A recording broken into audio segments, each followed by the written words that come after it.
Yeah, welcoming you for our new episode of College Review. We'll talk about one more important college, that is Technical Institute of Advanced Studies, that is in Rohini.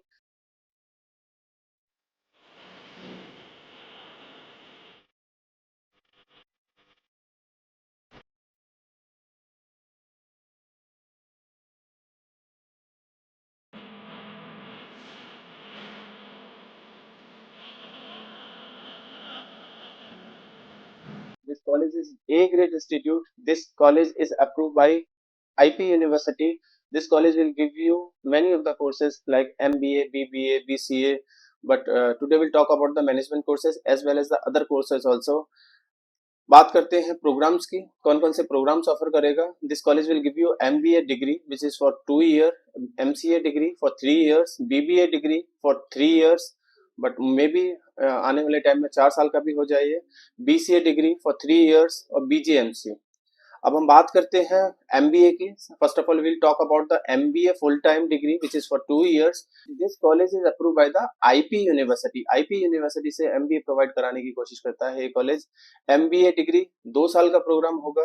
Criteria, eligibility criteria वैसा ही है जैसे कि बाकी के IP colleges का है.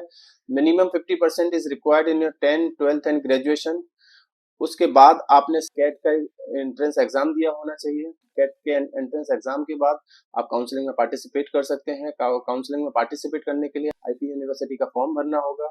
Form भरने के बाद प्रोसेस स्टार्ट होगा. अगर आपका कैट का परसेंटाइल अच्छा है तो ये कॉलेज आपको ऑफर हो सकता है.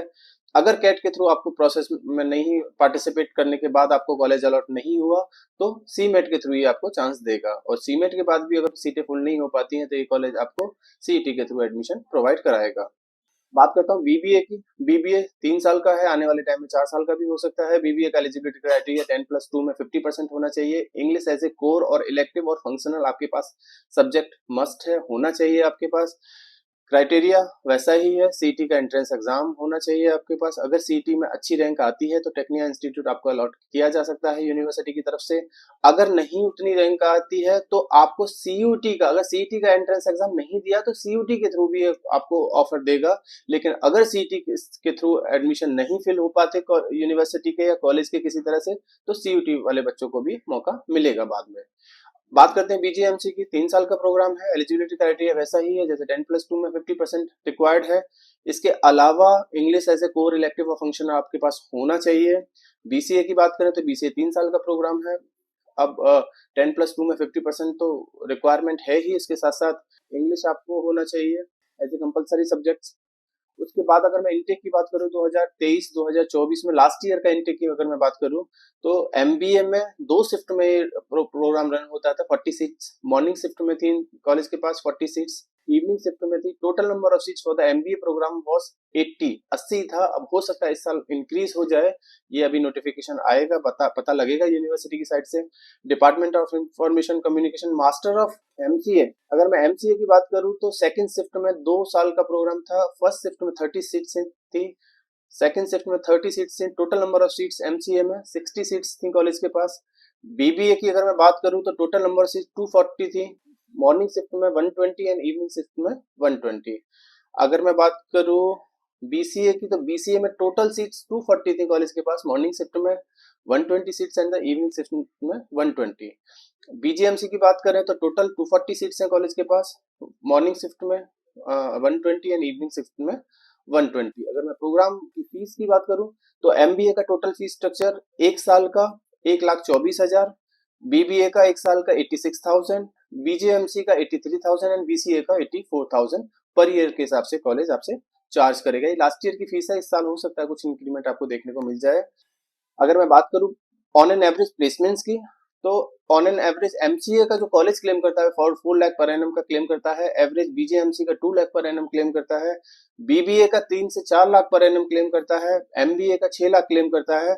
और जो टॉप प्रोफाइल्स थी सारे प्रोग्राम्स में, ये ज्यादातर जो प्रोफाइल्स कॉलेज ने बुलाई कंपनीज आई वो सेल्स एंड डेवलपमेंट की कंपनीज थी. यानी कि मोस्टली कंपनीज जो जो प्लेसमेंट्स के लिए कॉलेज में आई वो सेल्स की थी. तो अगर उस तरह से देखा जाए तो कॉलेज डिसेंट है. कॉलेज में प्लेसमेंट वाइज देखिए, आईपी यूनिवर्सिटी में मुझे नहीं लगता कोई भी बच्चा प्लेसमेंट्स के लिए ज्यादा जाता है, क्योंकि आईपी यूनिवर्सिटी, आईपी दिल्ली का यूनिवर्सिटी है। दिल्ली के बच्चों को 85% रिजर्वेशन है, बाहर के बच्चों के बस 15% रिजर्वेशन ओनली है। तो ज्यादातर बच्चा वो है जो आसपास के कॉलेजेस में पढ़ना चाहता है। शायद इसी वजह से यहाँ पे अंडर ग्रेजुएशन के लिए तो काफी मारामारी रहती है, लेकिन एमबीए के लिए शायद उतना बच्चा यहाँ एडमिशन ना ले जितना हम सोचते हैं या होना चाहिए। अगर मैं कंपनीज की बात करूं तो बहुत सारी कंपनीज से यहाँ पे प्लेसमेंट्स के लिए आती हैं, लेकिन ये वैसी ही कंपनीज हैं जो बाकी के सारे कॉलेजेस में भी जाती हैं। लेकिन अगर मार्केटिंग के नाम पे हर कंपनी सेल्स का प्रोफाइल लेके आई है, फाइनेंस के नाम पे, एचआर के नाम पे सारी कंपनी सेल्स का ही प्रोफाइल लेके आएंगी, तो शायद सोचने वाली बात है कि प्लेसमेंट्स क्या वैसा ही है जैसा होना चाहिए कॉलेज का।